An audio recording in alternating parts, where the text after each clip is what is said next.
to have the ability to pursue life and liberty and happiness. Didn't say that the government owed it to us, said we had the right to pursue it. Right.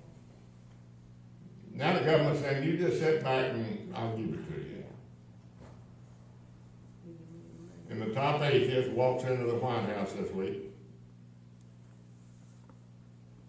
Open doors. And old Al Sharpton couldn't even come into the White House. Something wrong. I said there's something wrong whenever we are willing to say, we might not listen to what it said, to open their eyes and to turn them from darkness to light. I know what darkness is. I know what the darkness of depression. I know what the darkness of fear. I know what the darkness of phobia is. Yeah. Amen. He said, I have come to open up that prison door. He said, whenever you believe in me, I'm going to come inside you. I'm going to live inside you. I'm going to fill you with the Holy Ghost and with fire. That doesn't mean speaking in a tongue that no one understands. That means allowing the Spirit and the power of God to live in you until you know that greater is He that is in you than he that's within the world. That doesn't make you more religious than someone else. That doesn't clean you up and sanctify you and prepare you to go to heaven. It gives you the ability to resist the devil and he'll flee from you. Amen. I listen to these people on television selling free anointed handkerchiefs and bottles of this and now the health. I watch it, Lord. To open their eyes, and they got a lot more people following them than I got me. But I'm like Paul, don't follow after me, follow after the Christ that I follow after. To open their eyes and turn them from darkness to light. Yes.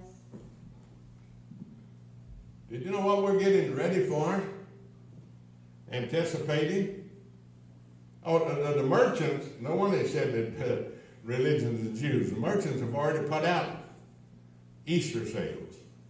Go buy you a new Easter bonnet, go buy you a new Easter dress. I hope my wife's got enough money left over to be able to buy her a new dress. Glory to God. Well, you know what we're getting ready to celebrate? God's Passover. Yes. Did you know that Moses told him, said, go get a lamb and hold it up, put it in a pen, separate it from everything else for 14 days, make sure there's not any spot, wrinkle, and blemish. Oh, I got to look on me, and I got to see if glory to God. Quit looking at yourself. Look at the one that bore your sin. Yes, amen. Oh, wait a minute. You're just an old sinner. Yeah, I'm a sinner saved by the grace of God. Yes. Will I go out and sin? Absolutely not. I'm not laying down a drug addict, alcoholic, somebody that's bound up with a bunch of different habits and this, that, and other. Amen. I thank God I have found the light. Yes. He said, I am your strength. Listen to what did he say? To open their eyes and to turn them from the darkness to light.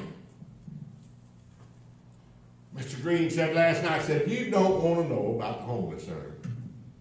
And I don't.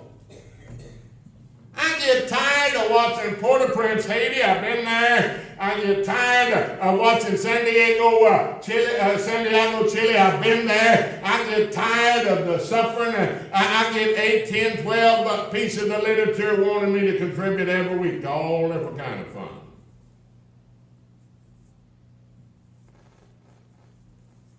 We choose to be ignorant. I can take you to Bakersville and show you a group of people that are dedicated to sending buses around and picking up people that have no function at all. They put them in body bags, hang them on the side of the wall. The caretakers bathe them, take them back home at night. I don't want to hear about that. I've walked through there. I've watched it. Sandy has too, and I met Tracy. But we got one here in town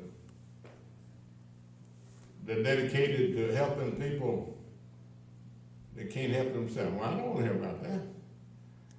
Don't tell me that. Be Joel Osteen. Tell me that I don't have to suffer, and I don't have to want, and I don't have to worry, and all I got to do is just let God know that, God, you should be so proud of me. When I walked out there last night, I thought, man, my wife should be so proud of me. We got in the car, and she said, do you think the carpet's still wet? Well, yes, unless God sent an angel to dry it out. To open their eyes. To turn them from darkness to light. You're not saved by your religion. You're not saved by some kind of a tradition that man can impose on you. You're saved by grace.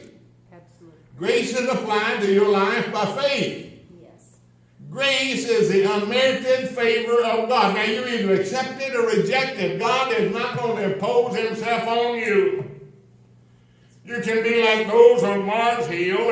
You can say, man, didn't that guy preach a good message? It was just so great. I was just so thrilled to death with it. I wonder what that vain babbler is going to say next Sunday if I come back. Well, I'll be back, preacher, if I don't have something else to do. But an hour is a long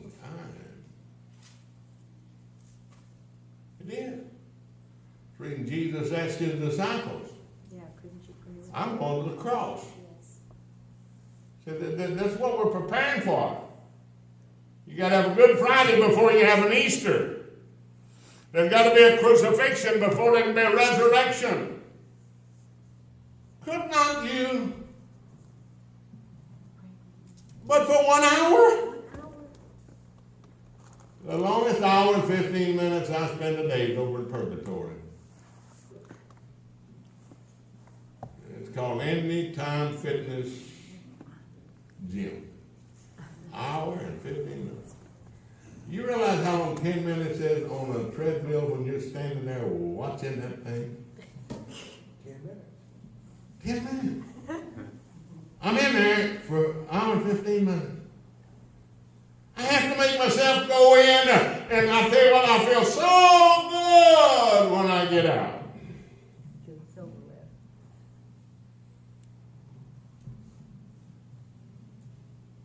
Young 28-year-old boy reminded me when I go. He said, look what you're getting out of it. Why don't we come to Jesus? Why don't we follow after Jesus? I mean, why is it? What difference does it make if we know who he is or what he is? He said, I am Jesus whom thou crucifieth, and I have come to put you in a position to open their eyes. That's talking about our intelligence, the thing that we have here between our ears called a brain, where we store information. That information keeps us from being ignorant. Then we have the wisdom to take that knowledge, that information, and put it into practice. Hopefully. Open their eyes. See, I'm gradually coming, growing by grace. I'm gradually understanding that I am who he says I am and not who I think I am most times. He said I'm liberated. He said, I'm free. He said, I'm healed. He said, I'm delivered. He said, I'm eternal. He said, you're never going to die. He said, I'm not going to leave you. I'm not going to forsake you.